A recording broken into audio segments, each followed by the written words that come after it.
Welcome back, good people of St. Anne. Omni Via, episode 18. Father Hochhalter, Luke Hellwig, 18 episodes. We're cruising along, Father. It's great. It's good stuff. It's we're moving. Today's moving. No different. It'll be great. Yeah, we got Ventus. We got a warm topic. You said maybe even it's a little on the cold side.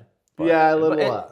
But it's fun. Yeah. I think it'll be fun. And then keep the podcast playing. Go do your laundry. Come back in about 10 minutes. Kidding. All right. Should I go for it? Test out the water. All right, let's see what we got here. Oh wow. Let's see. I'm picking up this is a little bitter. Okay. Yep. Maybe some. I have the same as you do. Yeah. Maybe some hints of like coffee bean. Maybe. Oh, it's just coffee. Sorry, everybody. It's a little bit of a gag. It's just coffee. We needed slow start. Yeah, we needed some coffee this morning. Because you don't know what day this is. You don't know if this is noon, if it's 10 p.m., if it's 2 a.m. It's 11:45 p.m. on Sunday. We're cranking it out. This has to go out in 10 minutes, so we'll be light today. We'll be quick. No, but we can slow start, but we can pick it up because we can do Ventus. I'm ready. Yeah, which I tempted you. Yep. So about 10 minutes ago, before we pressed record, and we had to slow down the digital team and the recording team. Right. We got a whole team of staff in here for Omni Via. Thank you to everyone behind the camera. Yeah. Thanks for you guys. Your 6% raise is coming to the six-figure mark. Luke tempted me. Hey, do you want to know Ventus ahead of time? I get this in person. And in fact, I think we need to start reading our comments because I think there's comments on YouTube. We're at that level. Yeah. Okay. We're 12 people strong, but they're leaving comments. So we're going to respond to your comments. Hold true to that. And if that's easier than filling out the email, then do that when we send it out on Monday at midnight. But Luke tempted me, hey, do you want to know ahead of time? We don't know ahead of time. Mm-mm. So the first few episodes we did, but now it's completely spontaneous. Yep. Just so you know. All right, so I'm ready. So Ventus, top 7 that was long. Beverages. What? You got the whole world of beverages ahead of you. Okay. Top 7. So I'm going to be general. Yeah. Right. So, water, beer, good start, great start. Tequila, coffee, gin, wow, Campari, and protein drink. Okay. Wow. Milk and juice, take a hike. I feel like my soul was expressed. Yeah.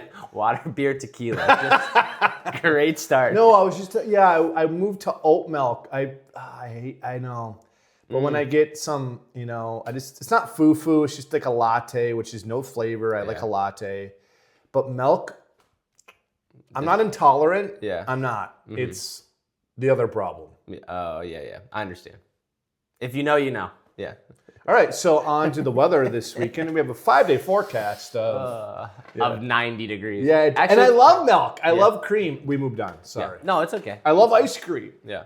My kids. My intestines don't. Yeah, my kids are. Milk's definitely number one for my kids. Beverage? Yeah. Better than tequila? Yeah. Probably goes milk, chocolate milk, and then anything else. Fudge chocolate milk. Yeah. Strawberry chocolate milk. Great. No, that's good. Yeah. That's a good list. Coffee at 4, though. That's surprising. I know you like your coffee. Yeah, well, you didn't say rank them. It's true. I didn't say ranking. You just top 7. No ranking. I mean. Okay. That's fair. Yeah. That's fair. All right. Warm topic. Breakfast. Is breakfast the first meal of the day, or does it have to fit in a time category? So, let me set the stage. I wake up at 11 a.m. and I make a meal. Is that breakfast, or am I just having breakfast food for lunch? Let's see, it's a tough one. I stumped him already. My response is breakfast is a genre of food. Okay. And so, okay, I'm going to be Catholic. It's both end. Okay. Breakfast is a genre of food. Yes. And it's a period of time in the day that if you eat, you call that meal breakfast. Okay. So if I had, when I woke up this morning, if I had some yogurt, that's my breakfast. Okay. If I had a margarita, that's my breakfast. However, right? So if I have a margarita at noon, that's not breakfast. But if I had pancakes and sausage, my mom, we had this every week and I loved it. Yeah. Breakfast for supper. Oh, yeah. We had pancakes, waffles, sausage, the whole thing, and I loved it. Yeah. Honestly, great parenting hack. Oh, what should we have for dinner? Pancakes. I mean, it's just, the kids always love it. Yeah, so it's both in. Okay. That's like a good question. Like a move to like the world of, as Catholics, we're both in. Yeah, because at first I was going to push back pretty hard when you said it was just a genre. I'm like, so if I eat pancakes for dinner, am I having breakfast or am I having breakfast food for dinner? Right. But then you went back and said there's the name of the meal. And I think that's what's hard. Like, there's the name of the meal, but then there's also the foods. Because, like, if you wake up and it's 9 a.m. and the first thing you have is a ham and cheese sandwich, is that breakfast? Is that an early lunch? Mm-hmm. What is it? Yeah, it seems like, but however, you have to admit there are some like put together meals that have double genres. Mm-hmm. Yeah. So I'm thinking of like, it's interesting because like a hot ham and cheese. Yeah. I put that on an English muffin. Mm-hmm. Yeah. That's a breakfast sandwich. So see, now we're getting If I have it at 1 p.m., that's a great creative lunch I just made. Yep. I do think it is. You brought up an interesting point. The type of bread you put it on is big. Bagel or English muffin. It's a breakfast food. Yeah. A bun or like 2 slices of wheat.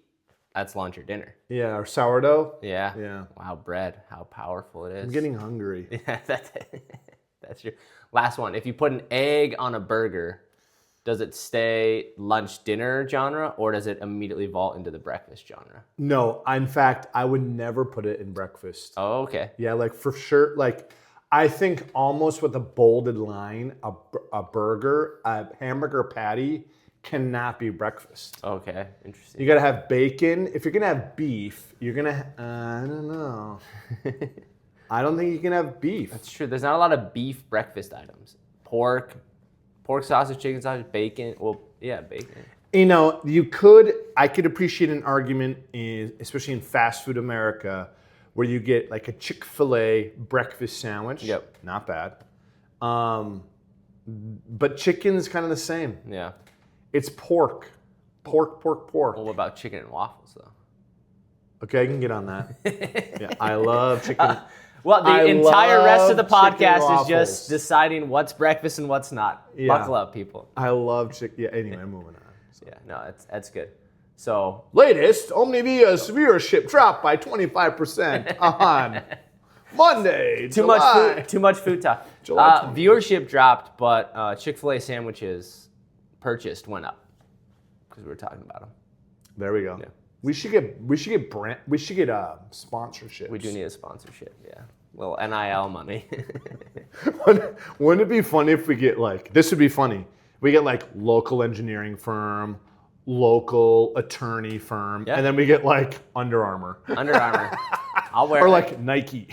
I'll wear whatever you want. Oh yeah, I'll wear Nike socks. Yeah, whatever you want to sponsor. I don't know what else. Father will put an Under Armour logo right on the collar. If they ask for it. Not. All right, moving on to the hot topic. Right. It's dicey. He says spicy. I say dicey today. Yeah, it is. A little bit of a conflict. Yep. Just preview. Don't keep watching. Yeah. Don't tune on. What when you watch TV? What would they say? It's like don't change the channel. Don't change the channel. We'll be right back. All right, we are back. So before we get into the hot topic, I want to let everyone know we are seeing the comments because they're picking up. There weren't a lot at first, so then I'll admit, mea culpa, I wasn't paying as much attention. Me neither. But you guys are commenting, and so thank you. Yes, in the future. Thanks for watching. We'll create a segment where we respond to the comments because there's some good questions in there, some good responses. So we want to. Yep. I do need to respond to one real quick because I feel it was a personal attack to me. Pink Lady apples are the best. Whoever commented that, Father holds confessions at 8 a.m. on Saturdays. I don't remember the other times, but no, if that's our biggest pushback is on our Apple preferences, I think we're doing it. But keep criticizing Luke's words on the podcast. But for what it's worth, keep commenting. And it's great because it's Catholic, so we have external forum. Yeah. So those are the things posted on YouTube, very public. And then internal forum, if you don't want people to know what you're asking, then use our Google form that we send out, right? It's right there. Yeah. So you get the email, you get the text, podcast graphic, right below that is your own private feedback. Yeah, and I think it was originally designed for you to submit your own hot topic, but even if you have a response to anything we've said, a follow-up question, we'll check them. Yep. You'll remain anonymous. So, So Marty Smith, we know. No. All right, so the topic for today, Father. Yeah, it's good. Is the idea of church hopping, which... Can you define it? Basically... whether you move church or hopping. You're coming back to the faith or whatever it might be, you go to a church and you don't like something about it. Maybe it's too traditional. Maybe it's not traditional enough. Maybe the pastor gives too long of homilies, too short of homilies. Maybe the sound system at your particular church really highlights the S's. Yeah. And it's... Coffee is bland, maybe. Coffee is bland. People are rude. Yeah. What is our... Smells. Moral or theological obligation as a Catholic to go to a certain church and to kind of stick it out, even if it's not, maybe what we want, versus what is our freedom to say, this church isn't for me, I'm going to try a different one. Yes. Obviously, if people go to St. Anne's first, this is not an issue because it's the best, but for people that might find themselves at a different church... Yeah, so moral, so let's just real quick, moral means not in this case sinful or not sinful. I'm not sure it's ever sinful or not sinful. Moral in your what you just asked, so moral means how do I act here? So how do we act with regard to church hopping? So here's just a case for territory. The church, we know this by way of at the earliest and highest level, divine revelation. Divine revelation is how God reveals himself. And so we have sacred tradition, that's one arm. We have two arms, the body of divine revelation. Sacred tradition, that's uppercase T. That's everything Jesus said and did that was not written down. And then all the things that he said and did that was written down, we have called the Bible, sacred scripture. Well, we know, right? Go ahead and read it, that the church was territorial. It was an actual space, geography, city, town, village, country. And we know that by Paul. So Paul went to cities, he went to villages, and he founded churches. So I want to anchor that for all of us Bible-friendly, maybe converts to Catholicism, if you need a case for why, is divine revelation teaches us that a church is founded in a space, and so morally speaking, we're baptized only through that church. We don't baptize ourselves. Our sacraments are only through that church. Right. That the Eucharist, historically and literally, the Eucharist is handed on through a geographical space. Yeah. And so that's the moral response to why church hopping is not a good idea. So wherever you live, every diocese should or does have lines that you're in this territory. You're in this geography and this is your church. And so I just want to say that's the foundation for, I've told this to the men's group, Luke, and this is where I think people get maybe a little nervous. If that's the case, then we have to believe that as the visible order, what we see reflects the invisible order, that God does, in fact, favor, he uses, he offers his graces for your life in that area, right? So we can say, with some gravity, you're getting graces to go to heaven from the church in your territory. Right? That pastor will be judged by how well he does that. Yeah. Catholics and non-Catholics. It's not just who comes to church. It's everybody. And so, which is a tall order for me. I think of like the territory of St. Anne's. And so there's exceptions, and you're probably gonna. Oh, I'm gonna push back hard now. Why hard? It's friendly. So the hot topic is yes, there's a territory.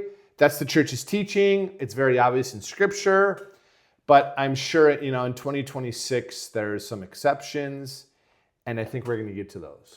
Yeah, I mean, first That's the answer though. yeah, no, Take it or leave it. Yeah, I want to start by I think. Saying you're wrong. You're so wrong. My study of Scripture has revealed to me that you should go to whatever church has the best donuts. No, I think one thing I do think it's very much a Western church issue. Those are pretty much like F-bombs. Yeah. Me and my. Yeah. Me and my. Me and my. Did Jesus ever say no? No, he did not. Anyway, sorry. No, I think it really is kind of more of a Western church Did I issue. say F-bomb? Yeah. You did say F-bomb, yeah. Luckily you didn't actually say, beep. But I think it's a Western church problem in the sense that I remember in college I went on a mission trip to Nicaragua. The village that we visited, They had one church, and they got mass there once a month. And so when mass came there, it was a big deal. Everybody went. Nobody was worried about whether they had wax or oil candles, or I don't know why someone would ever care about that. But like these little nuances in the liturgy. We have wax at St. Anne's. We do, which is why I go to St. Anne's. But there wasn't this frustration over these nuances or the music or the church, because they were just so excited that they got Jesus. Yeah, and so I don't want to like kind of again come down hard, because that's not the reality that we live in. And to your point, like 2026, America, Bismarck, there's a lot of good options in Bismarck of churches to go to. The menus are really. It's a great menu. It's a great menu. Not a menu. Not a menu. But I do think, especially for people that are coming back to the faith, new families, that again maybe have it, because it's easier for I think you and I to sit here because we have, and I'm not saying that they're all immature Catholics out there, but like we have matured to a point in our faith where I can put aside those aesthetic differences and understand that Jesus is showing up and the parish boundary matters and I should be there. Mm-hmm. But for a lot of people who are rediscovering their faith, sometimes they need a little bit of a hook to get to that point. Mm-hmm. And sometimes that is a St. Anne's with a communion rail, mm-hmm. or a cathedral with it being the cathedral, mm-hmm. Or a Corpus Christi that has a little bit more of a modern architecture to it. Mm-hmm.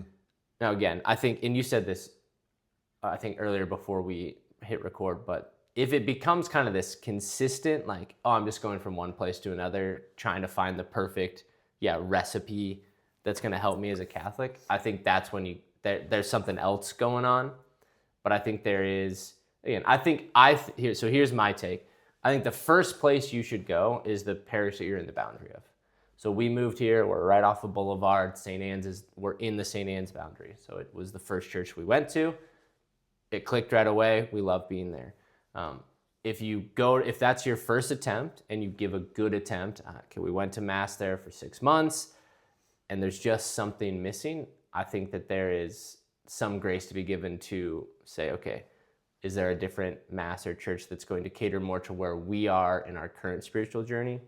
Again, you can't be doing that every 6 months until you just kind of, at some point, you have to ask, what am I actually looking for? Because it's probably not actually the liturgy or the Catholic Church or whatever it is. So that'd be my one pushback, because I think that, again, in people's faith journey and experience, I think every once in a while there's just going to be those moments where something doesn't sit right, and it's maybe those people haven't gotten to that place in their faith where they can willingly take on that struggle to kind of say, okay, this is where the parish boundary has me, and maybe a little freedom to try a different Mass.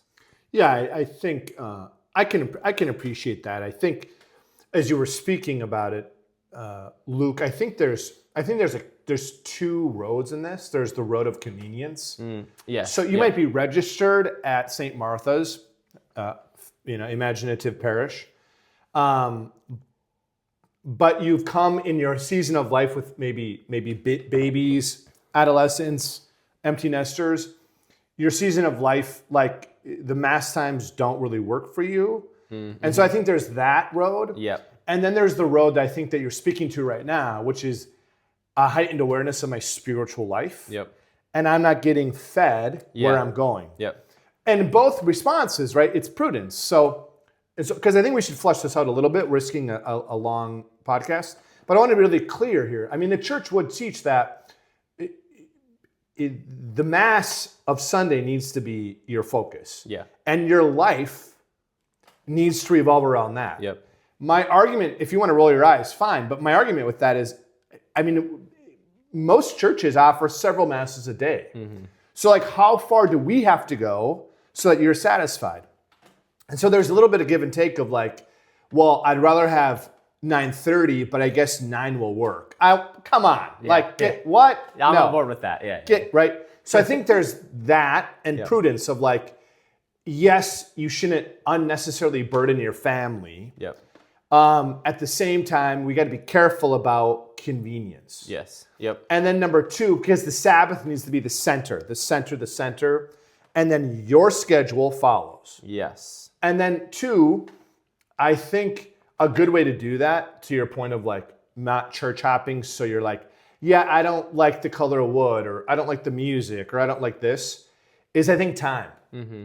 Like if you make a move, like if you and your spouse, or you've discerned, no, like I'm not being fed at St. Martha's. Yeah. And then you move, we have to trust that God, wherever he puts you, you got to be there. You got to commit. Yep. Right. And I'm saying like a year, 18 months. Right. Yeah. You don't keep going around. Yeah. So I think that might come out in terms of like, well, how do you know? Yeah. I think you should go around, right? Like Sunday by Sunday by Sunday. Mm-hmm. But then you choose and you commit to that. Yes. Yep. You don't keep bopping around. Right. And I think when you say commit too, it's just like, oh, we're committing to this Sunday Mass. No, it's to the life of the parish. And so I think that's a good point. I think well said. I like some qualifiers, because you said I'm not being fed. I think the first qualifier is you have to be at a place in your faith where you know that any Mass you go to, as long as it's valid, you are being fed. Because it's the body, blood, soul, and divinity of Jesus. And I had to go through this because, as you know, Father, I'm a big liturgy guy. Like, I love the tradition of the liturgy and all the nuances. And there's a lot of very clearly written rules. And we were joking about the candles, but there was a time in my life where I'd walk into a parish. You know, I travel a lot with Focus, and we go to a lot of different parishes. And I'd walk in, and I'm like, that's a movable altar and oil candles. Like, is this even Mass? And it's like, that's not okay either. A movable altar. Yeah. Well, yeah, they wheel it out for anyway. Right? Or, they start... Good luck moving ours. Yeah. Oh, that's true. Or, you asked me, some of my pet peeves at Mass last podcast. And that was wild. People kept coming to me about your pet peeves. And I said, anytime I see a song being sung and it was written in between, it's like, but I would legitimately get upset, and it would kind of ruin my Mass experience because I was focusing too much on these external things and not allowing myself to understand the deeper reality, which is, hey, Jesus is willing to show up at this Mass, so I should probably get over it. So I think that's got to be the first qualifier, is that we have that general disposition when we go to Mass, that it's Mass, Jesus is present in the Eucharist, and everything else is secondary. And if that reality is present, but then we're still not feeling fed in the other aspects of the life of the parish, then I think that's when we can begin that discernment. Yes. But it's discernment. Right, but where I do agree is, I think, again, you have to give it, you got to put effort. Yeah. And let's say you don't like the music. Well, to what degree are you making an effort to do something about it? Exactly. Because, again, as a priest, I doubt you're ever offended if someone schedules me and says, Father, here's some issues I have with the liturgy, or why do you do Ad Orientem? And you're like, I would love to explain to you why Nobody ever does that. Right. I had a guy, I think he worked for Focus. He's got kind of an unkept beard, black hair. Mm-hmm. He has glasses. He's from Colorado. Oh, Luke. It was Luke. It's not, I have brown hair, so it couldn't have been me. Here's a list of 72 things you're doing wrong that I want you to change. I love those meetings. Because then I know what the expectation is. Right. Yeah. And I think I might disagree. Right. And I think that's the thing, is people, it's a lot easier to just go home and grumble than it is to do something about it. And I think that's got, again, that first qualifier is you gotta believe that Jesus is present in every valid mass. The second is you gotta be willing to put in a little effort to either understand why things are done the way they are, or to change the way they or improve the way they're done. And then again, then I think that third step is then discernment of if those two things still aren't allowing you to be fed spiritually outside of the Eucharistic meal, then I think that's when you could discern a move to a different parish. Because I think I like it. Yeah. I can appreciate it. Because ultimately, going back to what really changed my heart towards the going to the parish that you're in the bounds of is when I learned that, you as a priest are held responsible for the souls within your. So if I'm going outside of the bounds, well, that priest there isn't really praying for me. They are, right? Because I'm in the pews, but you are bound to pray and sacrifice for Amen. a geographical location. That's right. And I'm in that geographical location. That's right. And so I ought to be at your mass. Mm-hmm.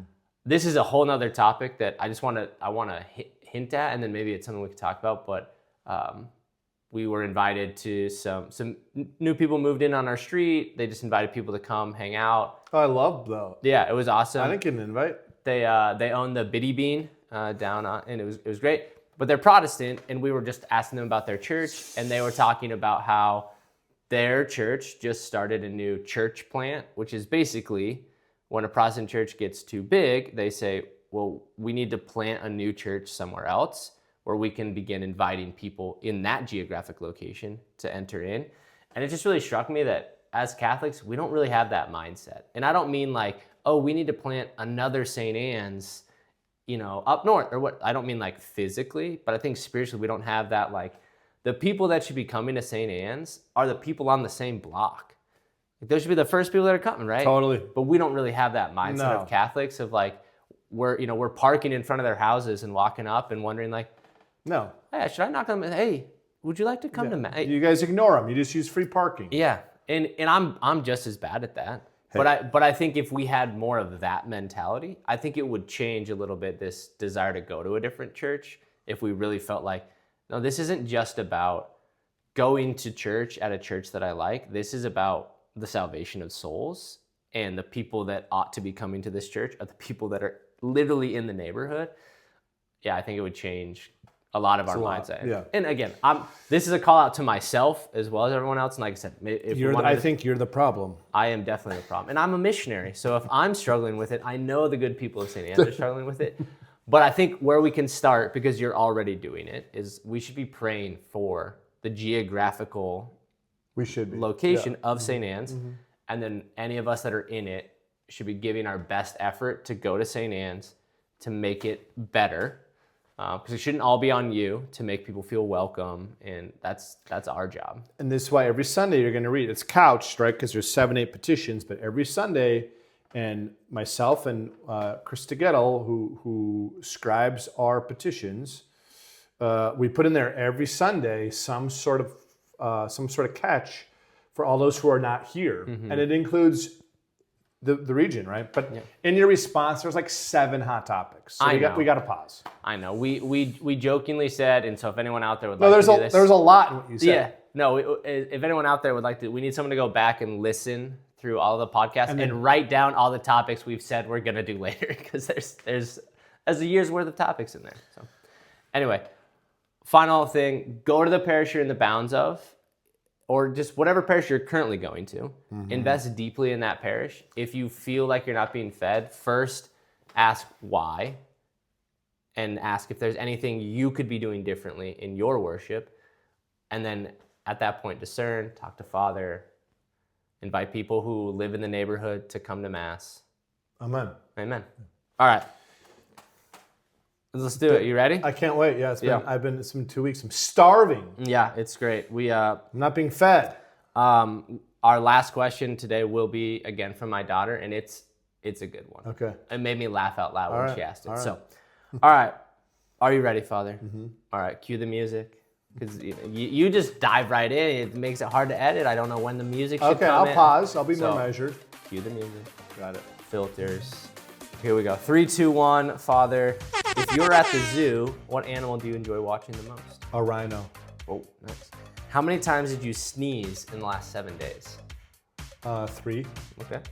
John 14, verse 2 tells us, my Father's house has many rooms. What would your heavenly room be like? What? Okay. Next week's hot topic, do we actually have rooms in heaven? But A nice bedroom with twin bed, celibate. Okay. I want a nice parlor office in my. It's all en suite. Yep. All behind this door. It's my room. Yeah. I want the 3 kings above my bed with the crucifix. So Gaspar, Melchior, and Balthazar. Like they gotta stand there? Because you're in heaven, so they're there. Is that what you mean? Yep. Yeah, they're just standing there. Yep.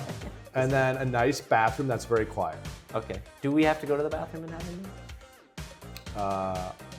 So At some point, new earth, right? well, yeah, until Jesus comes back, no, because you don't have a body. Yeah, exactly. No bodies, guys. Just Mary bodies. and arguably Joseph Yeah. Oh.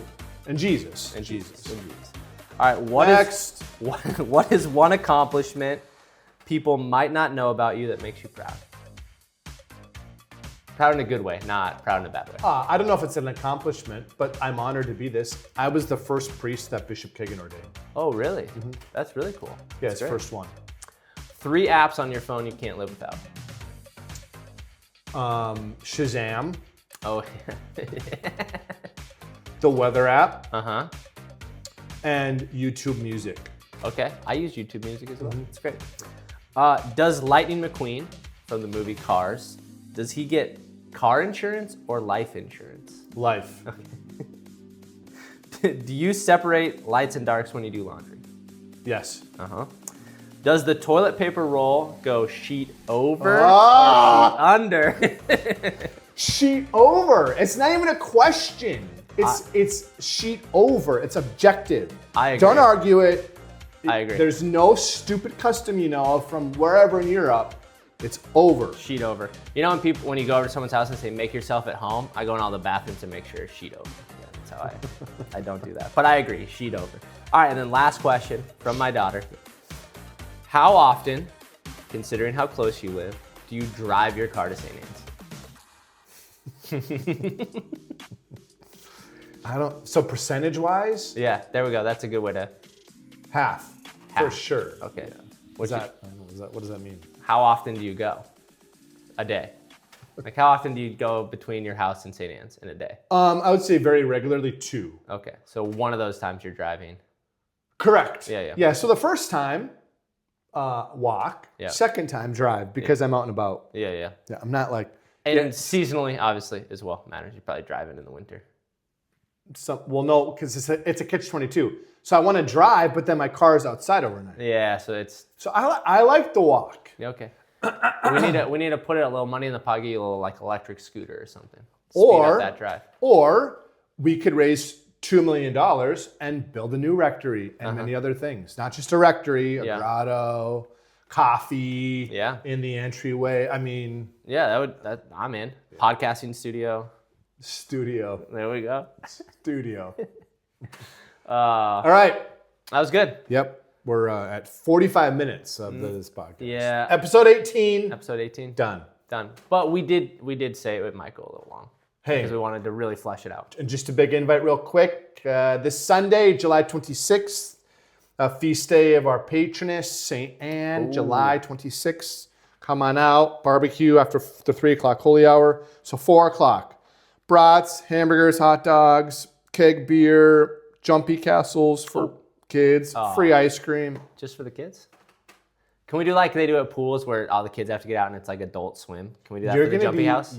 He's going to be the awkward dad that like jumps in with a bunch of kids. And you're like, hey, this is weird. Who is this guy? And then I accidentally send a kid like flying because... All right. End it. Yeah. The 26th, join us. July 26th. Comment, reach out. Thank you so much for watching. Until next time. It's like, Don't change the channel. don't change the channel. We'll be right back. That was good.